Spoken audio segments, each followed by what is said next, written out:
जिंदाबाद जिंदाबाद जिंदाबाद जिंदाबाद इंकलाब जिंदाबाद जिंदाबाद जिंदाबाद चंद्रशेखर आजाद जिंदाबाद जिंदाबाद जिंदाबाद यूजीसी को लागू करो लागू करो लागू करो। यूजीसी बिल को लेकर के क्या कहेंगे जो दिल्ली के जंतर मंतर में आज आप लोग आंदोलन कर रहे हैं? देखिए, पूरे देश के बहुजन आज जंतर मंतर पर एकत्रित हो रहे हैं और भाई चंद्रशेखर आजाद जी के नेतृत्व में हम लोग आज धरना प्रदर्शन करने वाले हैं। अभी भी हजारों की संख्या में यहाँ लोग उपस्थित हुए हैं। 1 से 1.5 घंटा में हमारे भाई चंद्रशेखर आजाद जी आने वाले हैं। पूरे देश के बहुजन समाज के नेता जो एक तरफ चूड़ी पहनकर बैठे हुए हैं तो दूसरे तरफ हमारे शेर जो बहुजनों के नायक है भाई चंद्रशेखर आजाद यूजीसी के समर्थन में लड़ रहे हैं। तो पूरा देश के बहुजन समाज के नेता चंद्रशेखर आजाद हैं। पूरा देश को उनको स्वीकार करना चाहिए और आज हम लोग सरकार तक यह अपनी आवाज़ पहुंचाएंगे कि अगर यूजीसी बिल को नहीं लागू किया जाता है तो इससे भी बड़ा आंदोलन रामलीला मैदान में हम लोग करने का काम करेंगे। सवाल ये खड़ा होता है कि 19 मार्च को सुनवाई होने वाली सुप्रीम कोर्ट में सुप्रीम कोर्ट के फैसले तक का इंतजार क्यों नहीं है? देखिए, हर डाल पर उल्लू बैठा अंजामे गुलिस्ता क्या होगा। अगर सरकार रहनुमा रहती बहुजनों का तो अपना पक्ष मजबूती से रखती है, लेकिन सरकार के कमजोर पक्ष के कारण यूजीसी बिल को खारिज कर दिया गया, निरस्त कर दिया गया, रोक लगा दिया गया।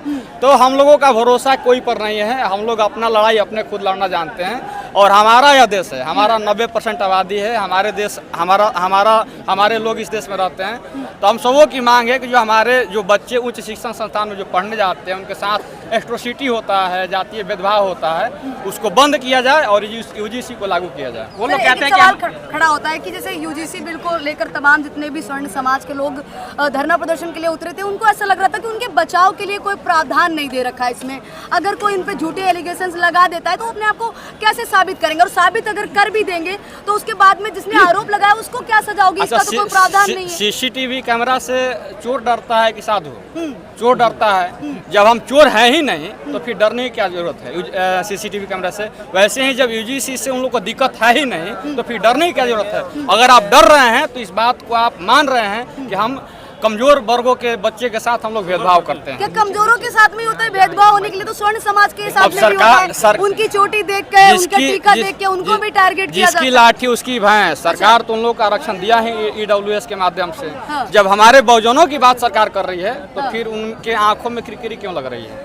तो सरकार का ये डाटा है कि एट्रोसिटी जो 117% बढ़ा है हायर एजुकेशन सेंटर में, तो सरकार ही यह बात जब मान रही है कि हम यहाँ के बच्चों के साथ उच्च शिक्षण संस्थान में भेदभाव होता है तो फिर कुछ लोग तिलमिला रहे हैं, तो उसमें हम लोग क्या करें? जब सरकार मान रही है तो सुप्रीम कोर्ट में भी इस बिल को पारित करना चाहिए, यूजीसी को लागू करना चाहिए। क्या लग रहा है कि सुप्रीम कोर्ट जो है वो पक्षवादी हो चुका है? सुप्रीम कोर्ट भी सवाल देखिए, एक कहावत है कि लश्कर भी तुम्हारा है, सरदार भी तुम्हारा है, तुम झूठ को सच लिख दो, अखबार भी तुम्हारा है और हम इस दौर के फरियादी हैं, जाए तो कहाँ जाए, सरकार भी तुम्हारा है और दरबार भी तुम्हारा है। तो हमारा उम्मीद सिर्फ अपने लोगों से है। हम लोग अपनी लड़ाई अपने लड़ना जानते हैं, लड़ रहे हैं।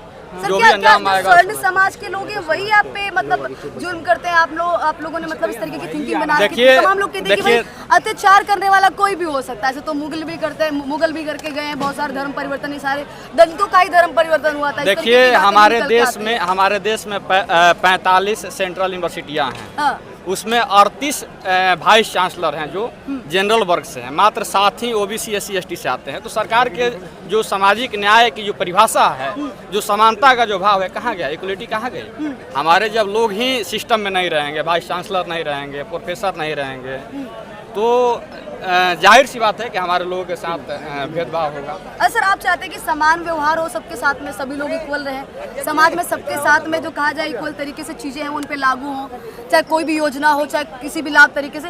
तो आप ये नहीं कहना चाहेंगे कि आरक्षण को खत्म कर देना चाहिए? देखिए, आरक्षण तभी खत्म हो सकता है जब जातीय भेदभाव खत्म हो, समानता और असमानता की जो बड़ी खाई है, जो आज़ादी के बाद से ही चलती आ रही है, जो बड़ी खाई है। एक तरफ लोगों के पास इंडिवर है, फॉर्च्यूनर है, एक तरफ हमारे लोगों के पास चलने के लिए साइकिल नहीं है, पहनने के लिए कपड़े नहीं है, खाने के लिए खाना नहीं है, इलाज कराने के लिए अस्पताल नहीं है और रहने के लिए घर नहीं है। तो फिर आरक्षण खत्म करने की बात आप कैसे कह सकते हैं? यादव समाज के नेता लोग चुप्पी साधे हुए हैं, जो सांसद है या कोई बड़ी मंत्री। दूसरे पार्टी के हम लोग प्रवक्ता नहीं है। हम बस इस बात को मानते हैं कि अगर पूरे देश में बहुजनों का अगर प्रखर कोई आवाज है तो भाई चंद्रशेखर आजाद है, उनके नेतृत्व में देश आगे बढ़ेगा। यूजीसी बिल पे ओबीसी को लेकर के ये कहा जा रहा है कि तमाम ओबीसी SC ST के नेता लोगों को आगे बढ़ाना चाहिए। दलित समाज के लोग कई बार जो